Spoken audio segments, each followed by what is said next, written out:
Howdy chaps, and welcome back to another fantastic episode where this time I'm starting the intro on a chair because the height is right. Bit of news, the EJ is actually a running and driving thing now. That is actually able to move under its own power. I actually was able to free up the clutch. I just bolted the seat back in, pressed before the pedal, was like nothing's happening. I had a pedal, like I could feel something, and then it just smashed me straight at the floor. I was like, well that's down. And it was stuck down. I was like, bugger. So I got under the car with a hammer and just tapped the slave cylinder, and then I heard this chink, and I was like, that sounds like the pedal's back up.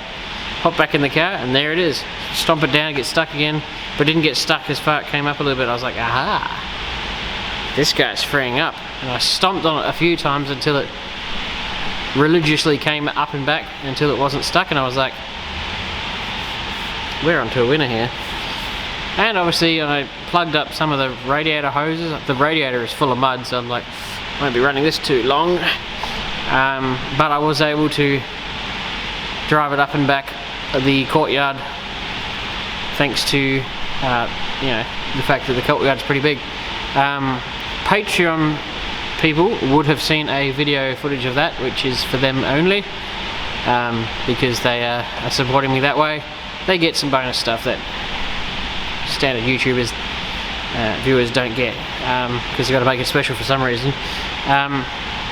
So that was cool. Also found out, thanks to SA Reg, that car was last registered in 1993. The 6th of the 3rd, 1993 is when it ran out of rego, which was probably pretty close to my guess of saying that was last on the road in the 90s. So 28 years it's been off the road, which might explain why it's got stuff all rust. I've looked over the car. All the door frames are good. They probably all need door skins, unfortunately. I'm going to bin the guards and just buy 2 new ones because they make them now out of steel. I've got a good grill at home. The bonnet booted are perfect on it, so we're laughing. I'm smashing it out already. I've sent a stack of bolts off to be zinc plated. I know that on like these Falcon stuff is anodized, which is like a gold look, but on those old Holdens it's all like a silver.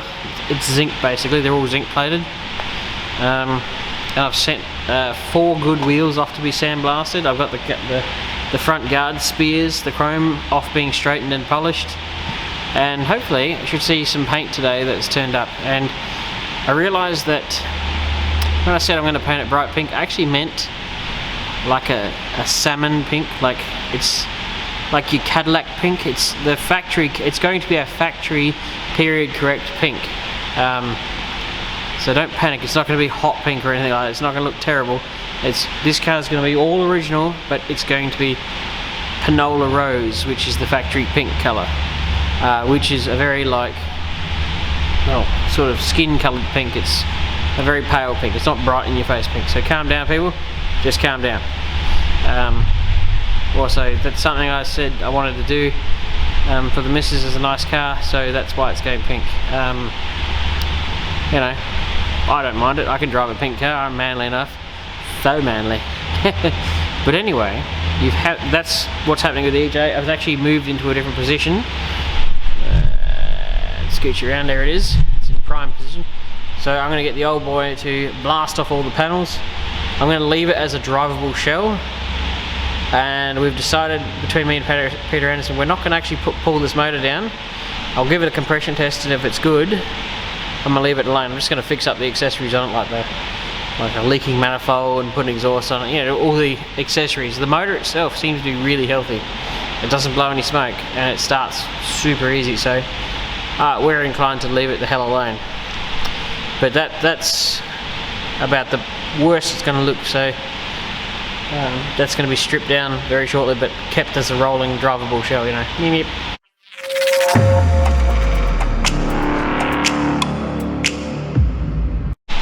Alrighty chaps, now we're going to do one last walk around of the CJ. Now it's in a actually really good spot, just so you can get a bit of a gauging exercise of the before.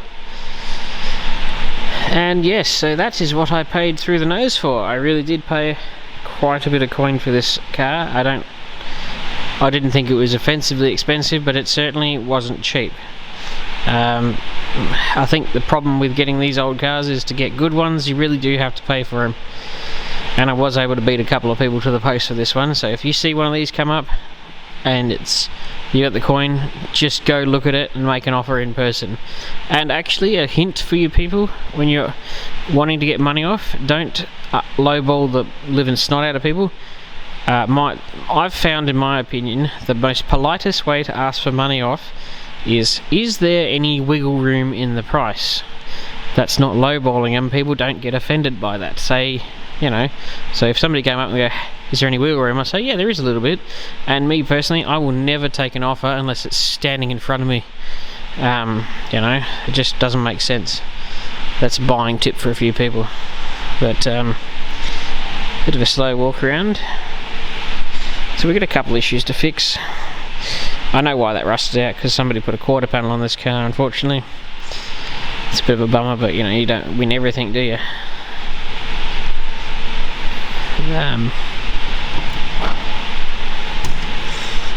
Got some holes in the floor over there, but we're not talking showstoppers. It's quite nice. Yeah, doors do shut eventually.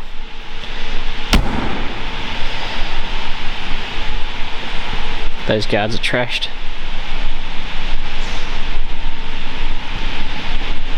So first cab off the rank, rip the doors off, rip the guards off, panels off, strip it down, windows out, and assess the actual body shell itself. And if it doesn't need much, which I don't think it does, really it needs a little bit of a dog leg repair on both sides. This wheel arch is a bit interesting because the person who put it on didn't do the great job.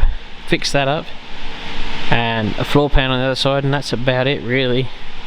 And then what I'll do is strip all the doors down and all the panels and have them all blasted so they're super clean, and then put 4 door skins on. I think that's going to be the best way to do it. Just worked out that moulding is quite damaged actually. So yeah, that's where we're at. The bonnet is super nice, albeit, you know, surface rust, but you can't win everything, can you? I got a perfect grill at home too.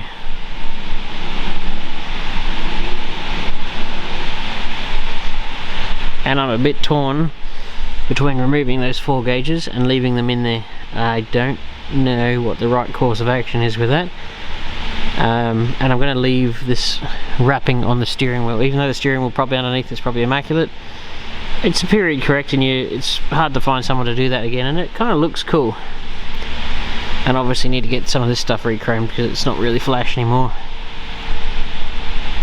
So yeah. Oh, and interesting facts, EJ Holdens have different trim on the inside of the pillars. So like, you'll notice it's got a chrome moulding on there. EH's do not have that. EH's, the crash pad there sort of rounds off and dips off, whereas EJ's wrap up and go up the pillars. And EH Holdens have pinch weld, whereas these are a rubber seal that's glued in, which actually make technically EJ's seal a bit better than EH's.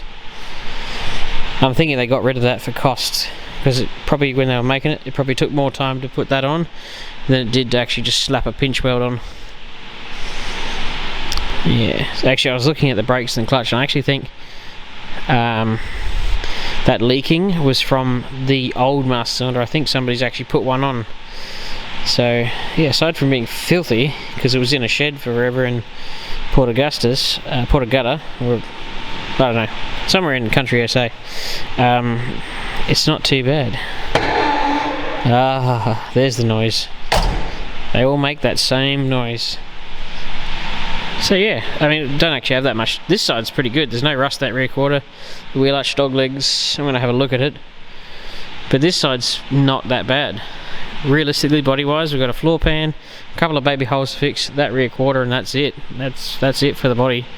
And then 4 door skins, 2 new guards, blasted bonnet, boot lid, bodywork and paint, and we're going to smash this car out as quickly as humanly possible. And obviously there's nothing really to do to the roof except strip it with paint, prime it and repaint it again. And it's going back to being white, so that's why the window's got to come out. The paint actually goes all the way down and under there, sort of stops just here. When you see them, sometimes people paint them and end the paint there. That's wrong. They go all the way down there. So yeah, I thought I'd do a little starting video on the